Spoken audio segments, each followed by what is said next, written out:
ওই যে প্যাম্পার্সের প্যাকেটটা দেখতেছেন না, এই প্যাকেটের ওই পাশে নুডলস। এই সঙ্গী সাথী কয়জন দেখেন, এই হচ্ছে নাটের গুরু, এই হচ্ছে সহযোগী। আর আপনার অতি ভালোবাসার যে ভাতিজি, সে মরিচ কাটতেছে আর টমেটো কাটতেছে। সে কিন্তু নাটের দ্বিতীয় গুরু খুঁজে বের করছে।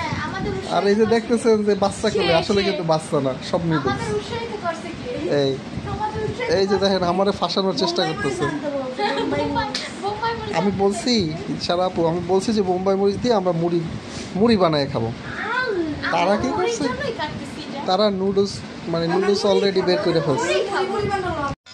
আসসালামু আলাইকুম গাইস, কেমন আছেন সবাই?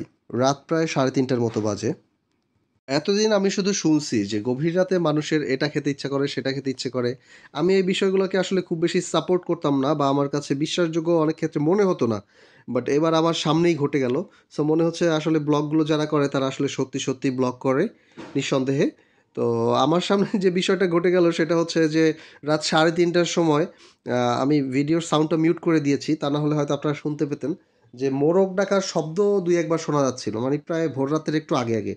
তো রাত 3:30টার সময় তাদের মাথায় আসলো যে তারা অনেক ঝাল দিয়ে দেন হচ্ছে নুডলস বানিয়ে খাবে, নুডলস রান্না করে খাবে। তো গাইস, যেই কথা সেই কাজ। তো আমার কিছু রিলেটিভ ছিল এখানে, ভাগ্নি ছিল কিছু এবং ছোট বোন ছিল। তো তাদের প্ল্যান ছিল যে তারা এরকম কিছু করবে, অর্থাৎ নুডলস পাকিয়ে খাবে এবং সেটা রামেন টাইপ হবে, খুব ঝাল হবে।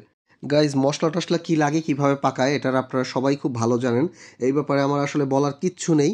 আমি জাস্ট খেয়াল করতেছিলাম যে মাটির চুলায়, সিমেন্টের তৈরি চুলায় যেইভাবে দাউ দাউ করে আগুন জ্বলতেছিল এবং ফাইনালি যে লুকটা আসলো সেটা অসাধারণ ছিল এবং খুব বেশি টেস্ট ছিল। তো উদ্যোক্তা যারা ছিল তারা সবাই সাথে সাথে মেঝেতে বসে পড়লো এবং খাওয়ার জন্য রেডি হয়ে গেল। তো ফাইনালি হচ্ছে যে আমরা সবাই টেস্ট করলাম নুডলসটা অসাধারণ ছিল, অনেক বেশি বেশি টেস্টি ছিল। আসলে শেষ রাতে নুডলস খেতে এত মজা এটা আমার আগে জানা ছিল না। আর কিছুটা চুরি করার মতো করেই আমরা খেয়েছিলাম, যদিও লোক অনেক বেশি, মানে চোরের সংখ্যা বেশি ছিল। বাট হচ্ছে গিয়ে চুরিটা এই জন্যই বলবো, আমি এটাকে চুরি বলবো যে আসলে আমাদের বড় যে আপু ছিল আমার, ওনাকে না জানিয়ে, মানে উনি একটু সিক ছিলেন ফিজিক্যালি, তো ওনাকে না জানিয়ে হচ্ছে গিয়ে আমরা টোটাল জিনিসটা অ্যারেঞ্জ করেছিলাম। তো যাই হোক, খুব মজা ছিল আসলে সেই ভোর রাতে হচ্ছে গিয়ে রান্না করা।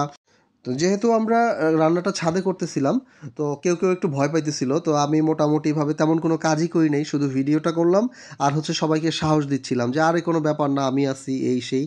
তো বলে মোটামুটি যখন রেডি হয়ে গেল, ফাইনালি আমরা খাওয়া শুরু করে দিলাম। বাই দ্য ওয়ে গাইস, আমরা যখন নুডলস খাচ্ছিলাম তখন এই বিশিষ্ট আইসক্রিম খোর, ওনার সাথে আপনাদেরকে পরিচয় করিয়ে দিই, সে কিন্তু আইসক্রিম খাচ্ছিল খুব মজা করে। তো যাই হোক গাইস, এই ছিল আজকের ব্লগ।